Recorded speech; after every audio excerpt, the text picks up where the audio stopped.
Molly. Yes. Skip Bayless, could y'all hold on for a second, please? Okay. Skip Bayless, did you see us?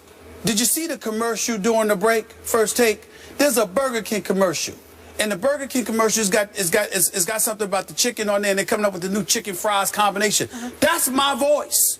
You see somebody in there saying, calm down. That's me talking to you. It is? It's me talking to you. I'm trying to tell you. I'm telling you the truth. I'm telling you the truth. Are you sure? It needs to be said. Y'all listen to the commercial. There's a voice in there. The chicken fries one, and you hear the voice saying, calm down. That's me telling you to calm down during the first take. I remember it as clear as yesterday. Is it taken right off our audio off the show? I think so. You didn't record I don't know. it. I did not record it. You did I just not. wanted to point that out. You need to cash in on that. I just wanted to point that. You think? You think? That's real money. That's me right here saying, calm down. Listen to it. One of these days, just listen to it. That's all I wanted to say. And you're playing college football now. Continue. There's a lot going on. I mean, Burger King needs to tell me about that stuff. I like Burger King. Need to tell me about these things. Enjoy a good Whopper. How about that? All right. The word on the street is that there is a lot of tension that exists between Kirk Cousins and Rg3, and that the two don't talk to each other. According to Bleacher Report, quote, they don't speak, they don't communicate, they can't be in the same room together. Griffin apparently took issue with the Bleacher Report story, tweeting this Monday morning. When the hate don't work, they start telling lies. I guess celebrating that your team won with your teammates is isolating yourself. Hashtag hater. Stephen A., what's the deal? Well, the deal is that I hate subjects like this from the perspective of, unlike most folks in today's world in our industry, I don't like making a habit of talking about other people's report. I respect my colleagues in this profession, etc. But I must admit, when I saw it, I didn't think much of it because I saw Rg3 go up to Kirk Cousins on the field and wish him luck prior to the game against St. Louis on Sunday. Then in the aftermath of it, and in the aftermath of this report, I had people close to Rg3 telling me that's nonsense. There's no truth to that whatsoever. Of course, Rg3 is a competitor. Of course, he wishes he was starting. Of course, he wishes he were playing, and that's a natural emotion to have. But it's not like he's sitting out there wishing Kirk Cousins bad luck, hoping that the team loses, etc., etc. And they believe this to be just another shot at the personal integrity and character of Rg3. I'm not about to go that far with the report. I don't know the reporter, and even if I did, I'm certainly not going to call him out like that. He's got a job to do, and if that's what he's hearing, that's what he's hearing, and we have to respect that. I would tell you that people in Rg3's camp are categorically denying it, and there's nothing that I've seen, albeit I'm not at the game, it's the cameras, and I'm not in the locker room like this reporter is and all of that stuff. I would tell you it doesn't seem to be that way. At the end of the day, here is what I think is undeniable. And I always lean towards this reality, Skip, because what Joe Public needs to understand is that it is very, very rare in the history of our industry that somebody is just going to make something up and say it. They're usually being told that by somebody. Sure. Now, whether it's true or not is another matter. But actually being told it, I definitely think that's highly likely, which would lend itself towards the thought that there are still dudes in that locker room who do not like Rg3. There are still guys in that locker room who wish he'd go away. There are still guys in that locker room who are ecstatic that Kirk Cousins, or anybody for that matter, is the starting quarterback for the Washington Redskins other than Rg3, which to me lends itself towards the argument that the Redskins should have just let him go and Rg3 should move on, because it's clear that he does not appear to have much of a future in the nation's capital. Okay. I believe this report. I'm not surprised by this report, and it doesn't bother me one bit, because it's predictable that Robert would not exactly warm up to Kirk Cousins. Isn't that just par for that course. Yeah, but I'm not refuting that because that's the competitor in you. Yeah. But to say they're not talking, they've got it out for one another, they're not even speaking, they can't be in the same room together, I think that's the extra stuff that is being categorically denied. I don't think anybody would deny your point that you've got any kind of pride or dignity about you, any competitive fervor in you. You're not going to be happy about the fact that you're being benched in favor of your backup. Just remember, 3 years ago, back to his rookie year, Robert Griffin III became as big a football star in D.C. as maybe they've ever had for a short span. I mean, was he not it in as football crazy an area as you'll find in this country, right? So he experienced the idolatry of that. And maybe it got to him a little bit. Maybe he didn't react that well to it as he began to brand himself that offseason through the rehab. We've talked about it. But given all that, it's pretty difficult then to buddy up to the guy who's going to usurp you, who has taken your job.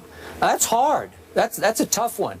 I don't remember if you did it, but a lot of people criticized Brett Favre for cold shouldering Aaron Rodgers in his first 3 years as he tried to figure out how to be a pro football player, as they rebuilt his whole delivery and style, right? Well, I didn't. It's just Favre. He's a competitor. He doesn't want anybody to come in and snatch his job out from under him. Yeah, you have a good point there, but I think that you have to remember a couple of things. I think that your focus on what RG3 is experiencing emanates from the RG3 brand, how he was conducting himself once stardom hit him as a member of the Washington Redskins, etc. You know what I remember most? I remember his performance in his last year at Baylor. I remember after he played that terrific game when he said, I think I won the Heisman. Against Texas. And then I remember him coming on this show, being on that big screen, talking to you. That is correct. And validating the fact that that's how he felt. So long and I asked before, him, I said, are you sure you didn't alienate some voters by saying, I think I just won the Heisman? You and I weren't doing the show together religiously at that time. We were just on together on Wednesdays, and it was that day that he was on, if I recall correctly. And what I'm bringing that up to point out this, Skip. RG3 had an ego about him long before he arrived in Washington. Now, that doesn't mean that it was a negative, because you got to have that to play the quarterback position. And he backed it up. And he backed it up. The flip side is that you were backing it up. And here's the dangerous part that needs to be said about somebody in his position. You can't be a successful quarterback in the NFL by yourself. On the NBA level, you can't win without your teammates, but you can be an individual success without your teammates. Perfect example would be Carmelo Anthony. Carmelo Anthony, the Knicks stink. We all know that.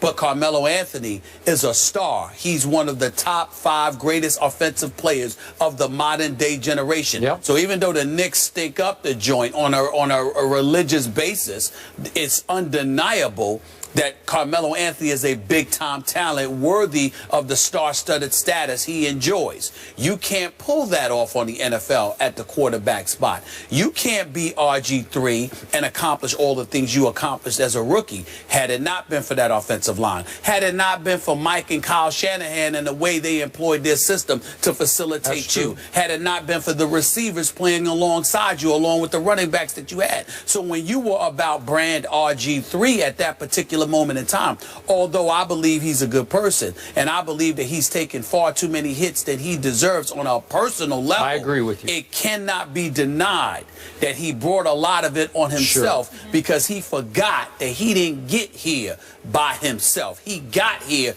because of those very teammates who clearly felt forgotten, because if they didn't feel forgotten, Skip, they wouldn't still be harboring the level of animosity that they once had for him. Okay, I agree. Now, last quick point from our Ryan Clark, who's often on this show, who knows Robert very well and likes the heck out of Robert. And I know that from off camera. He's made the point that, remember that Robert in high school was a track star first, a track star more than a football star. He was big time. He was world class. And it makes you a solo act in track. Obviously, it's not a team sport, so his mentality is a little bit it's self-centered, not in a bad way, but it's you internalize because it's just you against the world. And some of that is showing itself here, where he's not one of the fellas as much as maybe some quarterbacks are. Well, the reason why I would not use that as an excuse is because he played enough football prior to arriving in the NFL for that not to be an excuse. You've been involved in enough team activity to know better, number one. I'm just telling you his nature. I agree. I feel you. And the other part about Ryan Clark, let me point this out and close the segment with this. I wouldn't put much credence in Ryan Clark's relationship with a player. And let me tell you why. Ryan Clark's a different cat. He's very personable. He's very communicative. He's straight up. So it's pretty difficult for somebody to be aloof or dismissive of him, because he ain't having it. You see what I'm saying? And he will confront you, whereas other guys would tend to just dislike you from afar, keep their distance from you, not really make an effort to ingratiate themselves with you or to be personable with you. So they'll just designate you as not that great of a guy, and they could care less about you. But Ryan Clark, he's the kind of person that he'll be around you enough where he's personable, he can have that kind of impact. Or if he don't like you, it would be in your best interest to change that, because it'll be in your detriment to have Ryan Clark as an enemy if you're on the same team. You see what I'm saying? Ryan Clark is his own man. Right. And if he gets bad vibes from you and decides you're not the right kind of guy, you're out. That's right. And Rg3 he's not a dummy now. Yeah. He might sit there and look at a Ryan Clark and be like, I don't need to get on his bad side. You see my point? That's how that works. Yeah. You know what I know about the Redskins? They're 1-1. Right. You know what the Giants and Eagles are? 0-2. I will say this. Redskins Matt defense. Jones. Jay Gruden deserves some credit. Their defense is looking good right now. They really are. Okay, really just me. I'm going to put this in some quick perspective. Sure. I think they took advantage of a much overrated Dolphins team in the opener. It came down to a punt return by the Dolphins, 17-10 Dolphins. Close game. And then they caught the St. Louis Rams after an emotional home opening victory over arch rival Seattle, and they did not take the Redskins seriously enough in Week 2, with Pittsburgh coming back to St. Louis in Week 3. It was a trap game, and they got trapped by the Redskins. So I'm not sure about the Redskins yet. Yeah, but that St. Louis defense they're better. Is something that we were raving about. I can't ignore that. Division's up for grabs. Guys, how about Alabama? For the first time since 1988, they lost at home to Ole Miss. What does this tell you about Nick Saban? We will dive into that subject. Here's your guy, Stephen A. Yes, he is.